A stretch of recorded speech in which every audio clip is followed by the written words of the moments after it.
Good evening, folks. We're back. We are back, right? Back in studio. I feel like we haven't done this in a month. Yeah, we've been doing a lot of those tape shows. That's right. Like that, and/or just random festivals and dark books and people drunk singing and drinking beer and all that kind of stuff. Pretty good. Pretty good. Drinking beer. I mean, that's pretty much what half the country songs are about. Exactly. Beer, and Trains, dogs, and grandma. America, stuff like that. Well, now that football off-season is coming to a close, we finally get to give you guys some news that we all care about. Saints training camp. What preseason two? Well, technically, yeah. Opens up tomorrow? Tomorrow we start in Greenbrier. A lot of the guys from the local sports station are on their way up there now, so we're going to have a lot to talk about. First things first, a little change on the defense. Junior Galette, no longer in the black and gold. Matt, your thoughts? I think it was a move that was going to be inevitable, especially with the recent events allegedly, that he did. And then allegedly, whatever, he did it. Oh, we got to cover ourselves legally on that, right?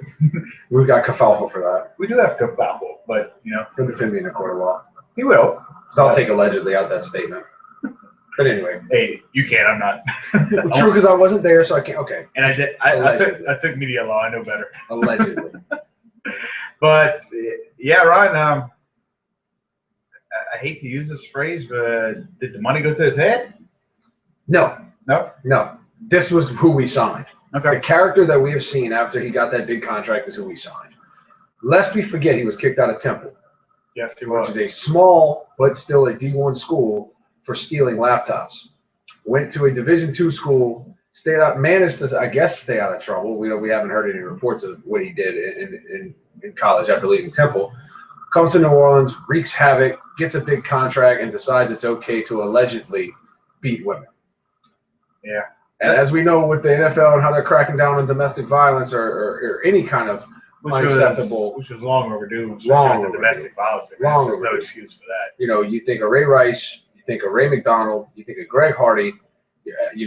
There's been a couple other cases that have come up, and then Junior Galette goes and allegedly does what he does. Not even just like with fisticuffs, Ryan. He's using a leather belt. Allegedly. He's going over. Man, that's what you and I get if we misbehave. And yeah, right. And in the first incident that the charges were dropped was with a alleged. I'm going to see now. You got me started on allegedly. With an alleged prostitute at his residence in Kenner that called the cops, and the criminal charges for domestic violence there were dropped, but he still had domestic violence charges that were put against him. And then this video comes out with him allegedly. Someone who looks like Junior Galette beating a woman on the beach with a belt and then fighting somebody off when they tell him to stop just to go back to it. The outburst on Twitter yesterday on his girlfriend's handle or 2 days ago, it shows his character. And teammates have come out anonymously and have been saying he was a cancer to the locker room. And I don't care if Drew Brees was acting this way. It's not about the person. It's the behavior and it's the toxicity of the locker room where we're trying to build a championship team. I don't care if you have 35 sacks in a season. You're not worth having in New Orleans if you're going to cause those kind of problems. Can you tell I'm a little heated about it? Yeah, just a little bit. And a good example of it is, it wasn't even necessarily like on this. It was more along the lines of somebody having problems you got to fix it with Honey Badger at LSU. Nobody's above anything. But like I said, it's a different scenario, but kind of similar in the fact that. Well, it's similar in the fact that you were consistently breaking rules. That, superstar, nobody's ahead of it, but, thankfully for Honey Badger's case, he knew he had a problem, got it fixed, and he seems to be doing very well. Very well. Very well. He's even an activist for PETA now. Yeah. That well done. Well done, Tyrann Mathieu. The car video. Way to turn it around. Absolutely. That's the difference between, do you want to be a good person or do you want to continue to be an idiot and let dollar bills blind you? And I don't even think it was dollar bills because, like I said, he got in trouble at Temple for stealing laptops. Yeah. We know what we were getting into. We took a gamble on it, and for a while it was paying off. For a while. And then I got to give Sean Payton credit. He took the high road today, Ryan. Cool. But he had every right to lash back if he really wanted. Matt, read between the lines and what he said. It's coach speak. He knows what he's doing. Oh, that was beautifully corporately done. It was to make sure he doesn't get fined by the NFL. And then the quote that really stuck with me, I heard it when I was leaving the gym today, Matt, was, I would gladly speak to any coach who's interested in Junior Galette, which means your career is over. Unless the Cowboys want to take a chance on you and pay you to shut the hell up and sit and be quiet and play football, your career is pretty much shot. So well done, Junior Galette. Well, Jerry Jones did do that with Pac-Man Jones. And he did do that with Greg Hardy. Because Greg Hardy's now a Cowboy. That's right. And he's still suspended for the first 4 games. But he's a Cowboy. He's Jerry. He does what he wants. If they didn't draft Johnny Manziel for his alleged off-field incidences, Junior Galette's going to be hard-pressed to find a job. Hard-pressed. But he's okay because he's got $15 million. Yes, my mom is set. My son is shut up. Yeah, don't spend the $15 million on all at once, Junior. Yeah. But on a lighter note, training camp does begin. And we get to see some of our favorite veterans back. We get to see how the rookies stack up against mine.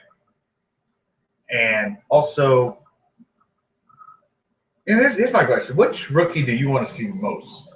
Or at least the most intrigued about seeing? And how? Really? Truthfully, Matt? Grayson. I really am. You know, Kakaha, I think we know what we're going to get. We know what we're going to get, and he's going to be a fan favorite because he's fiery. And yes. We, in New Orleans, we love the high energy. That's why we like Galette. That's why we liked him, because he was fiery on the field. You can get behind somebody like that. That's why we like Drew so much, because he's fiery on the field. I think Kakaha is going to bring a lot of energy to the defense. But really and truthfully, I'm intrigued with Grayson. I want to see what if they give him some snaps in preseason, if he's everything that he's been cracked up to be. Granted, he's a rookie. But this guy's got the brains to run an offense. Will he be the heir apparent that we're hoping for? We shall see, but I hope we have to wait a little while for it. Oh, yeah. And Brees to hopefully but I got your point. Hopefully it's the Brett Favre rule, where he's going to study like Rodgers did under Favre, come in and just shred house. That'd be a perfect scenario right there. It means we got 5 years left of pretty good quarterback play. Pretty good, yeah. Except he's not going to – hopefully Drew's not going to lead the NFL in history in interceptions by the time he's done.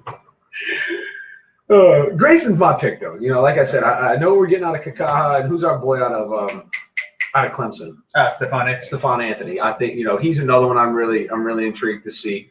But I really want to see what Grayson's got there from jump. Yeah, and aside from Pete included in Kakaha.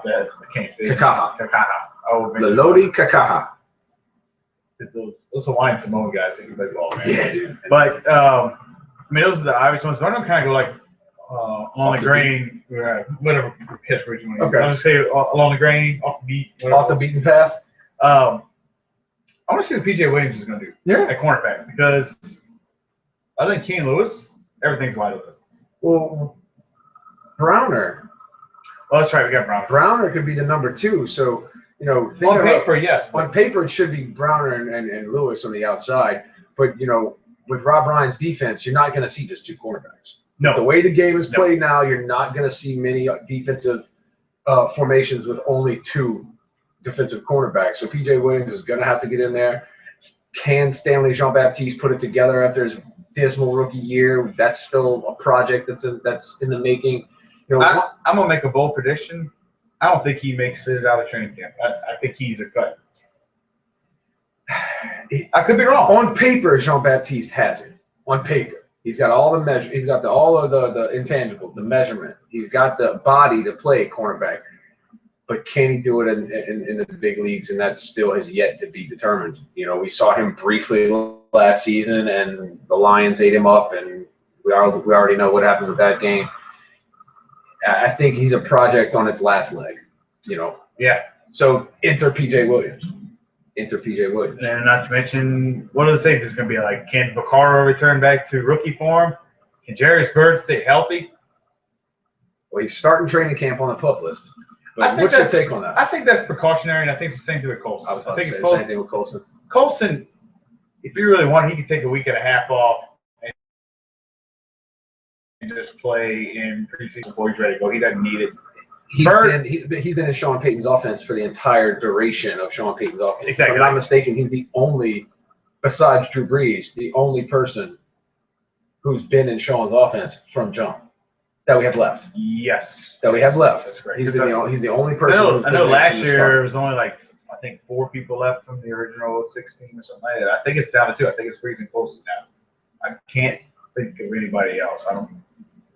Yeah, just them. I hope Colston retires black and gold. I think he wants to. I think he stays here and he. And that's why he took less money. He said, I don't need the money. It's not about the money. No, he just wants to play football. I think he just really enjoyed it. He'll get his money elsewhere. Benson's gonna give him a nice under the table $2.5 million house when he retires. He'll get a nice front office job like Michael Lewis has. Hey, Michael Lewis has a baby. He's just the Saints PR guy and everybody loves him. Probably makes a couple $100,000 a year. Going from beer man to that. Not bad. Seriously, with all due respect to Vince Papale, Michael Lewis's story is better. Michael Lewis made the Pro Bowl. True. Only him and like Kurt Warner. Kurt Warner be good. You know, from bagging groceries to slinging. As much hell as I gave Kurt Warner.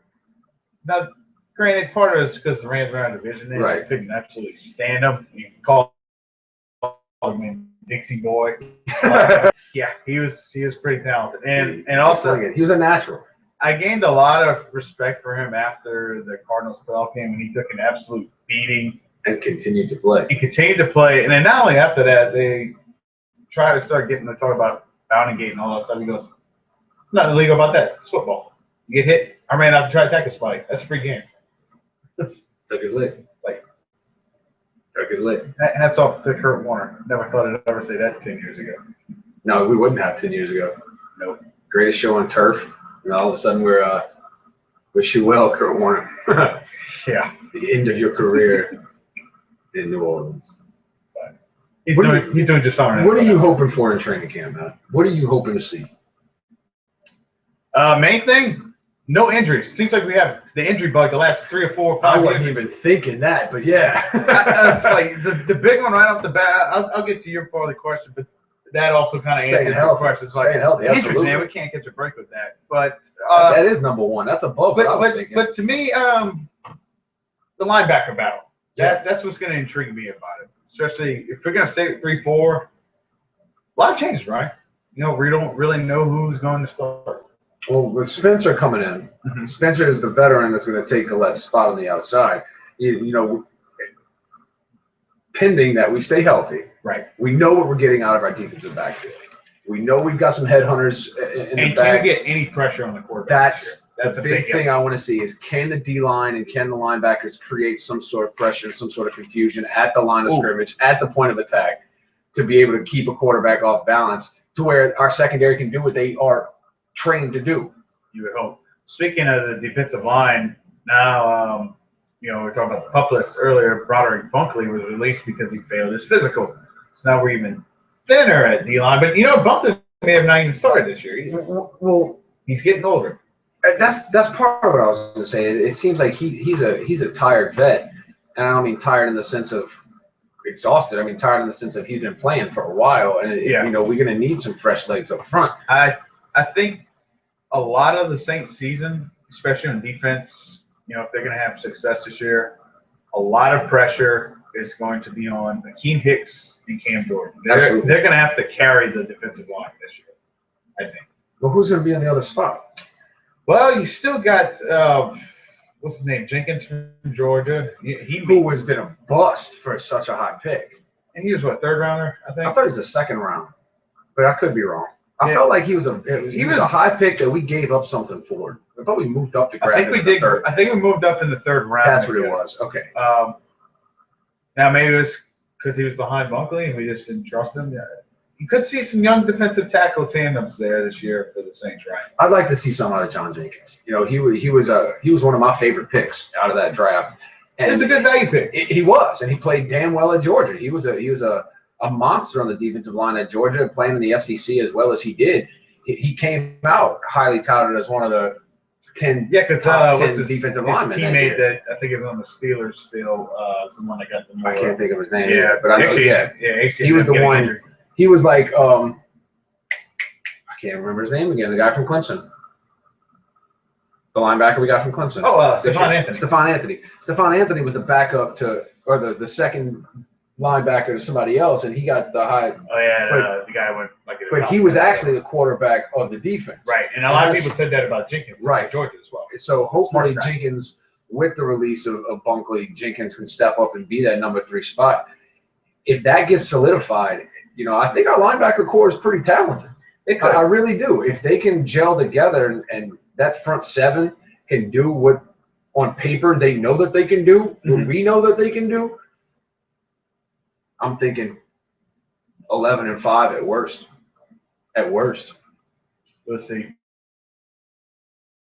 I also never, this is, of course, I'm listening to WWL on the way here, and they're talking about, their predictions of who's going to come out of every division, and they had the Falcons as a wild card team and us as the division champions. But you never know. You never know what could happen. Somebody had texted in and said they think Arizona and Indianapolis could be in the Super Bowl. You never know. We're all dead even. I can see Indiana. On paper, you can see them there. I can see Indianapolis. Carson Palmer healthy. They're a dangerous team when Palmer's healthy. Yes. So, we're not even in the training camp yet, so any speculation you got? And the 49ers, they have about 14 players left because half the team retired? Yeah. Or suspended for domestic violence or drug charges. Good job, Harbaugh. And then he bails. Good job, Michigan. Good job. Give a thumbs up. I had a joke, but I don't know if it is. The one thing I'm looking forward to, Matt, is like you said, the linebacker and the defensive line in training camp. I want to see the defensive backs stay healthy. I want to see Jarius Byrd at 100%. Heading into the preseason, get him a couple first halves, and then take him out to make sure he stays healthy going into week 1. But like I said, I really want to see what Garrett Grayson's got. I want to see what he's made of. Yeah. He's heading into his first training camp as a rookie. We have blown up the idea of this is the heir apparent to the almighty Drew Brees in New Orleans. Can he do it?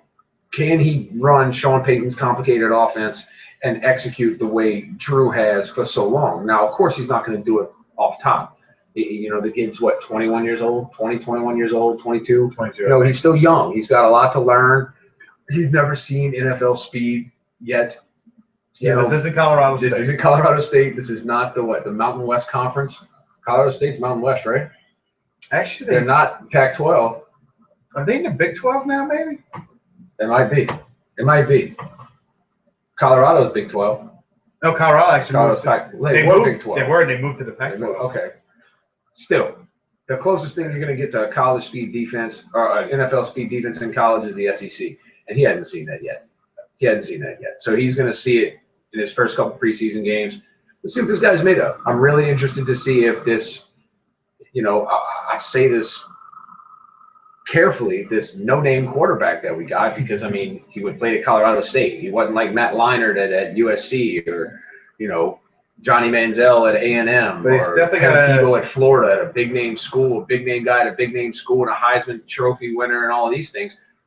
But the guy can play. He understands the game. He has a football IQ that's out of this world. Yeah, and he's definitely had the coaching experience that has helped out him. They definitely think highly of him if they hired his head coach Jim McElwain to University of Florida. Right, to Florida, exactly.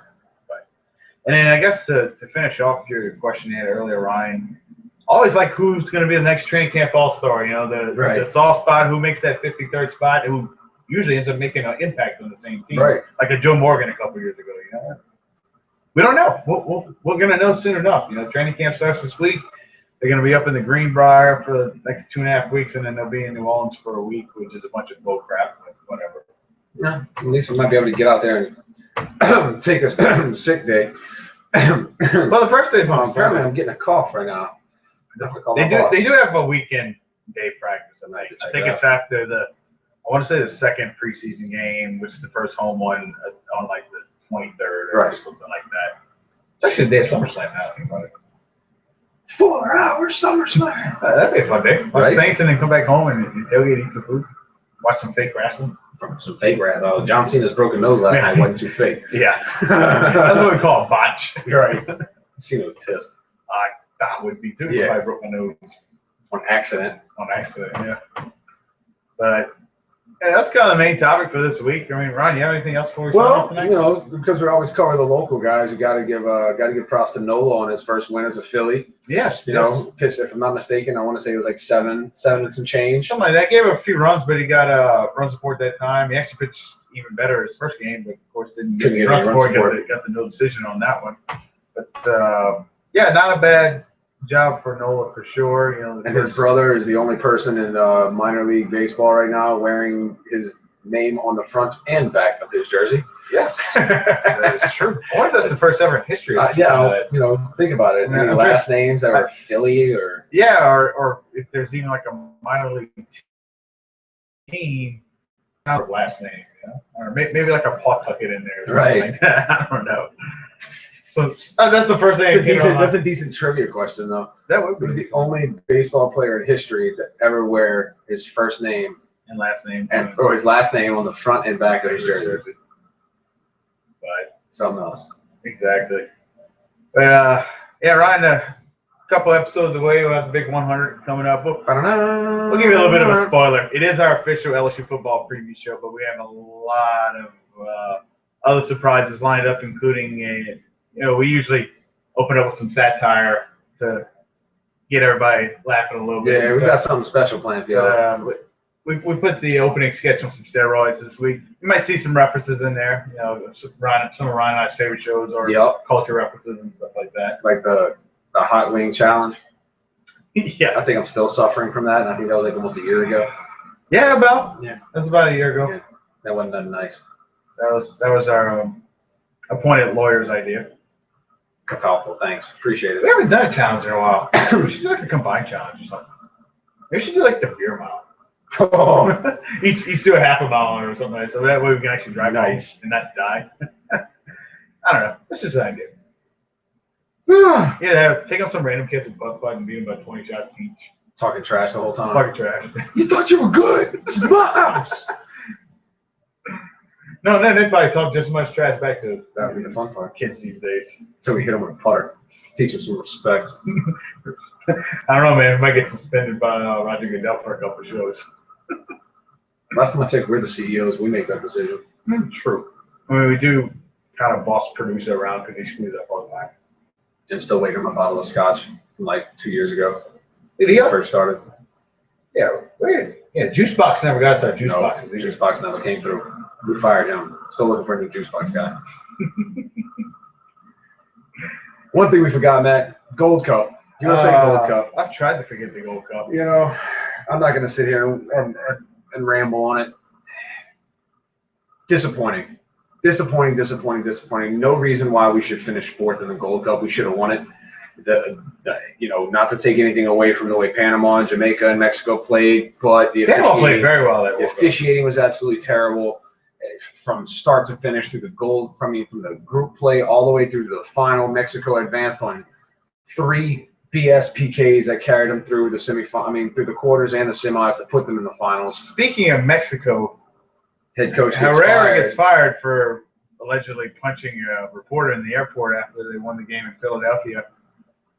2 questions, Ryan. One, who is Mexico going to have as a manager now? To go back in the cupboard and get somebody, an assistant coach? Does that affect them? And 2, since the U.S. didn't get the job done, they're going to have the one-game playoff on October 9th in the Rose Bowl against Mexico when it goes to the Confederations Cup. Here's my question. Who starts in goal?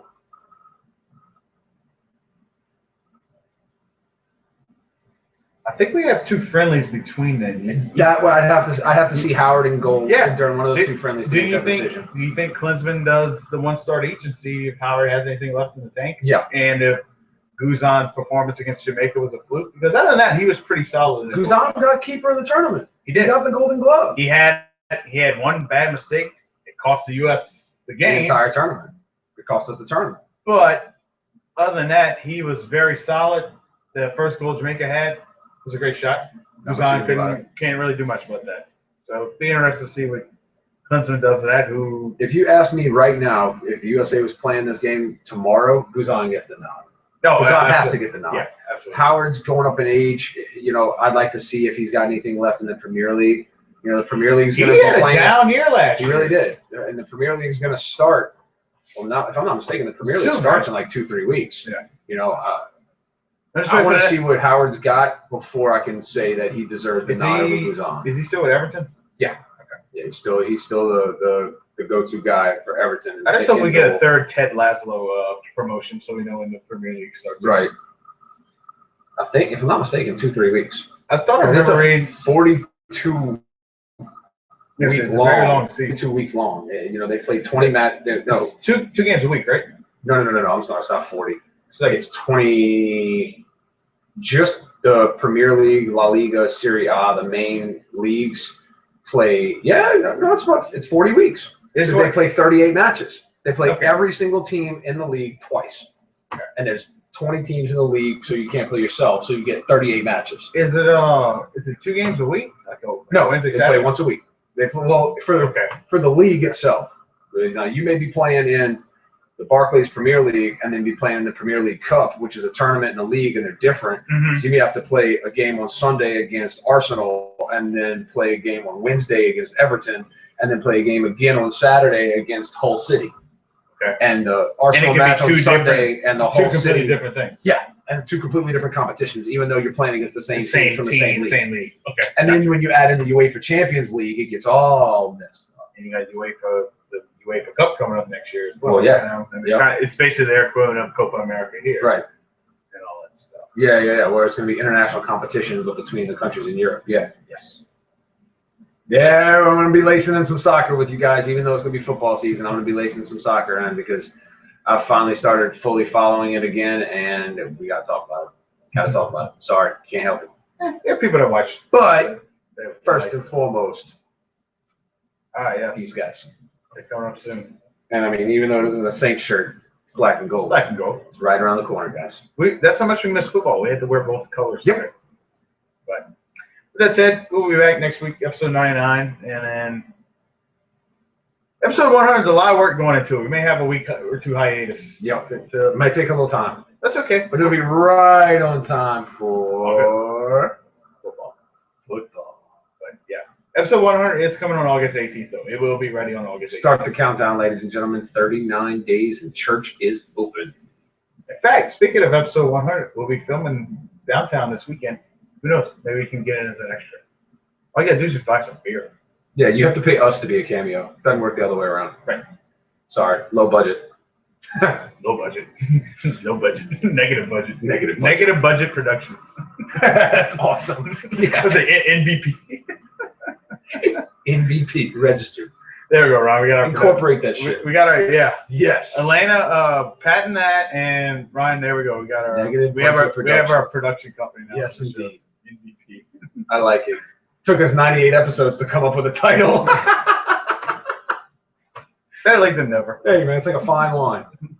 Gets better as time goes on. You know what else gets better as time goes on? Scotch. Truth. Or a good bourbon. Ooh, yeah. Trying to watch until the weekends. Yes. Yep. Good. That's why I had a beer. Burr. Hey, I want to work out today. I need carbs. Yeah, that's right. It's scientifically proven that after a workout, a beer is good. Singular. Only had one. Carbs carry the protein. Helps the rebuilding of muscles. Exactly. And then after that, you drink water. Amen. There's your, body science. There's your Matt Ryan bodybuilding lesson of the day. Yeah. Next week, Ryan will talk to you about whey protein. Whey protein versus casein protein. What's better for you? Ooh, that would be a good topic. Shit, I need to do some homework. You got a week. All right. You know what? I need some protein right now. I'm starving. Beef. We're really dragging this show on. Been talking about nonsense for 8 minutes. All right, guys. Yes. Night America. America. We'll see y'all next week. Absolutely.